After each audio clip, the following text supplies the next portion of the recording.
क्या आपने कभी सोचा है कि जिस पेंसिल को बचपन से इस्तेमाल करके आप यहाँ तक पहुँचे हैं वो होती तो लकड़ी की है, लेकिन उसके अंदर ये ब्लैक कलर की लेड कैसे डाली जाती है।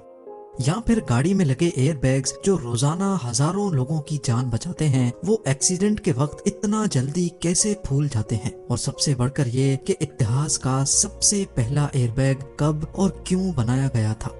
जेम टीवी की वीडियोस में एक बार फिर से डेली लाइफ में हम बहुत सारी ऐसी चीजें इस्तेमाल करते हैं जिनका फायदा तो हमें मालूम होता है, लेकिन उनको कितनी मेहनत और किस टेक्निक से तैयार किया जाता है ये हम में से शायद बहुत कम लोगों को मालूम हो। तो आइए देखते हैं 5 ऐसी प्रोडक्ट्स का मैन्युफैक्चरिंग प्रोसेस जो हम तकरीबन रोजाना ही इस्तेमाल करते हैं। एयरबैग का सबसे पहला ख्याल 1950 में एक इंडस्ट्रियल इंजीनियर को आया था, जब वो अपनी फैमिली के साथ ट्रैवल कर रहा था और एक एक्सीडेंट का शिकार हो गया।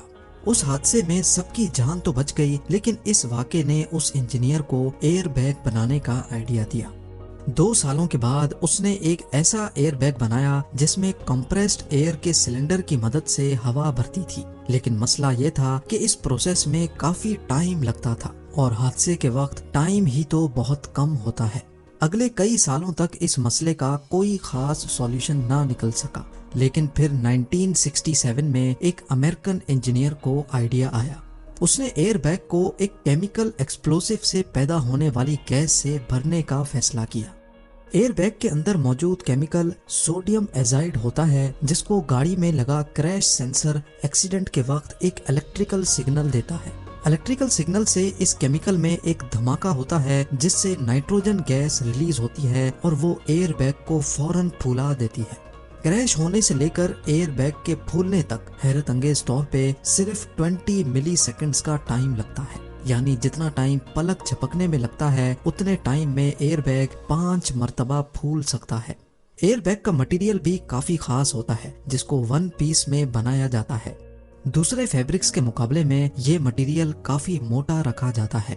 एक वक्त में 1000 नायलॉन के धागों से ये मटेरियल बनाया जाता है। अगर इस प्रोसेस में एक भी धागा टूट गया तो सेंसर फौरन मशीन को बंद कर देता है। बेशक ये मशीन बहुत फास्ट चलती है, लेकिन फिर भी ये 1 घंटे में सिर्फ 8 मीटर फैब्रिक बनाती है। एक तरफ फैब्रिक बनता रहता है और दूसरे एंड पे ये वाइंड भी होता रहता है। ये प्रोसेस कंप्लीट होने के बाद फैब्रिक को धोया जाता है। धुलने के बाद फैब्रिक गीला होता है, लिहाजा इसको अब गर्म रोलर्स के ऊपर से गुजार कर सुखाया भी जाता है और प्रेस भी किया जाता है। क्योंकि एयरबैग के अंदर गैसेस का प्रेशर बनता है, इसी वजह से इसको एयर टाइट करने के लिए इस पर सिलिकॉन की कोटिंग की जाती है। कंप्यूटराइज्ड रोलर्स फैब्रिक पे अच्छी तरह सिलिकॉन को फैला देते हैं, जिसके बाद फैब्रिक को बड़े बड़े ओवन्स में से गुजारा जाता है ताकि सिलिकॉन अच्छी तरह ड्राई हो जाए। और अब बारी आती है मुख्तलिफ शेप और मुख्तलिफ साइज के एयरबैग्स की कटिंग की। कंप्यूटर ऑपरेटेड मशीन हर एयरबैग को एक ही साइज के हिसाब से काटती है। फाइनल इंस्पेक्शन के बाद एयरबैग की सिलाई की जाती है और फिर आखिर में इसकी टेस्टिंग। अब बात करते हैं एल्युमिनियम फॉयल की। एल्युमिनियम फॉयल इतना पतला होता है कि थोड़ा सा भी प्रेशर इसको फाड़ सकता है, लेकिन क्या आपने कभी सोचा है कि एल्युमिनियम के भारी भरकम ब्लॉक्स को इतनी पतली शीट में कैसे कन्वर्ट किया जाता है। सबसे पहले प्योर एल्युमिनियम के छोटे छोटे पीसेस, जिनको इंगेट्स भी कहा जाता है, इनको फर्नेस में मेल्ट किया जाता है। 27,000 केजी एल्युमिनियम को मेल्ट होने में 8 घंटे लगते हैं, जिसके बाद लिक्विड एल्युमिनियम को फिल्टर करके साफ किया जाता है। इस मेल्टेड एल्युमिनियम को डाई में डालकर ठंडा किया जाता है और इस तरह की शक्ल दी जाती है। एल्युमिनियम का एक एक ब्लॉक 7.5 टन वजनी होता है, जिसको क्रेन की मदद से उठाकर मिलिंग मशीन पर रखा जाता है। इस मशीन में गर्म रोलर्स होते हैं जो इस एल्युमिनियम ब्लॉक को आहिस्ता आहिस्ता पतला करते जाते हैं। हर एक चक्कर के बाद ये रोलर्स एक दूसरे के करीब आ जाते हैं। 45 सेंटीमीटर मोटे एल्युमिनियम ब्लॉक को हैरत अंगेज तौर पे सिर्फ 15 बार मशीन से गुजारने के बाद इसको 5 सेंटीमीटर तक प्रेस कर दिया जाता है। इसके बाद इस 5 सेंटीमीटर शीट को फॉयल शीट जितना पतला करने के लिए अलग मिलिंग मशीन से गुजारा जाता है।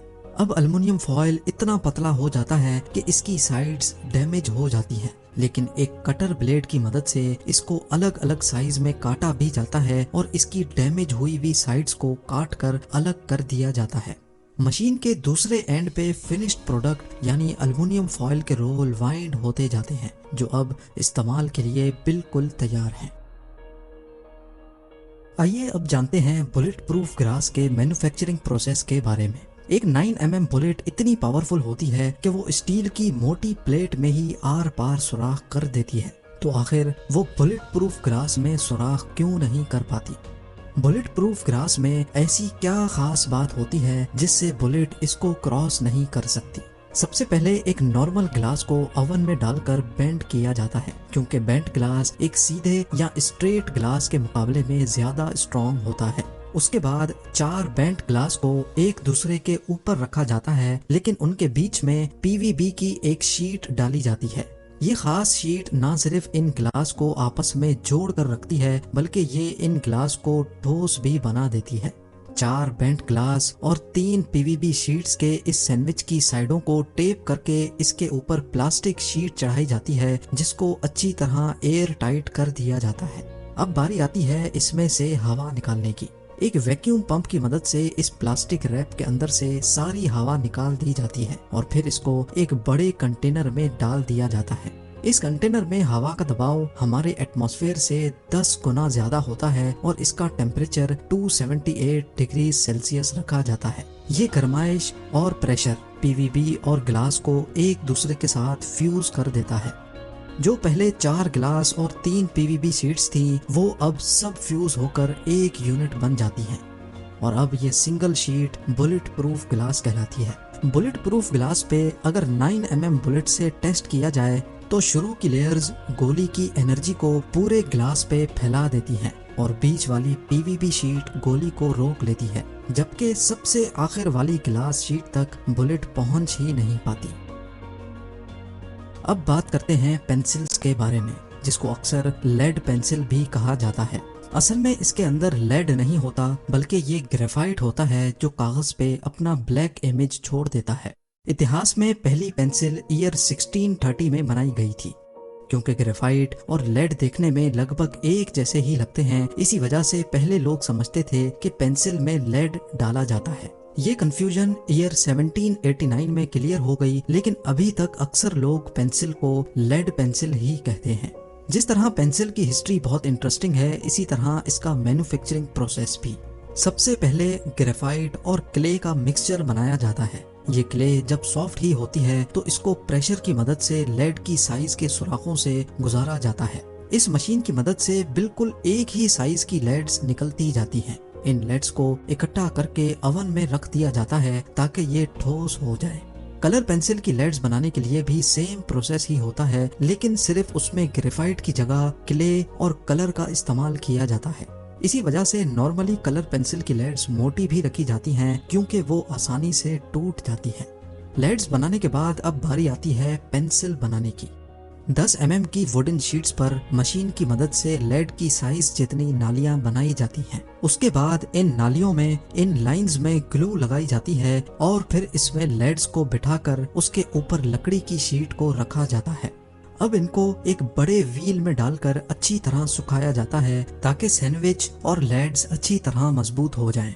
ये प्रोसेस कंप्लीट होने के बाद रुख किया जाता है मिलिंग मशीन का, जहां इस सैंडविच को मिलिंग मशीन इस तरह काट कर अलग अलग शेप की पेंसिल बनाती है।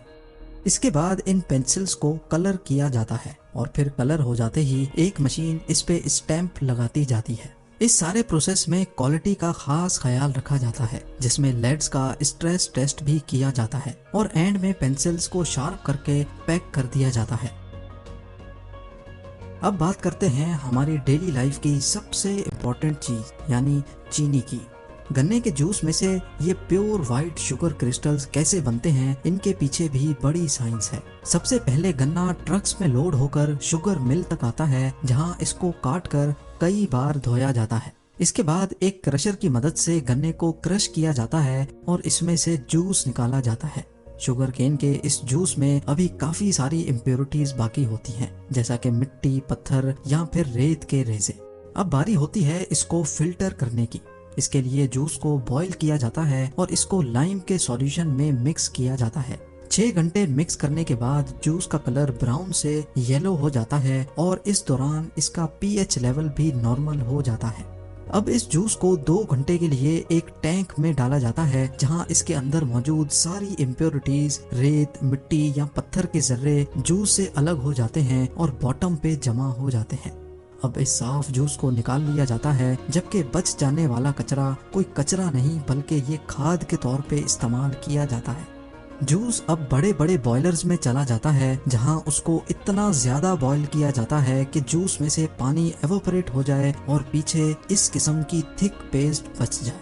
इसी पेस्ट को अगर जमा दिया जाए तो ये गुड़ बन जाता है, लेकिन इसी में से शुगर के वाइट क्रिस्टल्स निकालने के लिए इसमें सुक्रोज का एक सॉल्यूशन डाला जाता है जिससे शुगर की बाइंडिंग हो जाती है और फिर इसको एक और मशीन में डाला जाता है।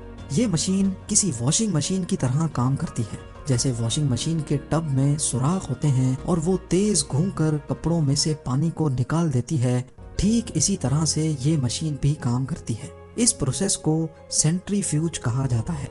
शुगर पेस्ट को जब हाई आरपीएम पे घुमाया जाता है तो बचा हुआ पानी टब के सुराखों से बाहर निकल जाता है, जबकि शुगर के वाइट क्रिस्टल्स टब के अंदर ही जमा हो जाते हैं।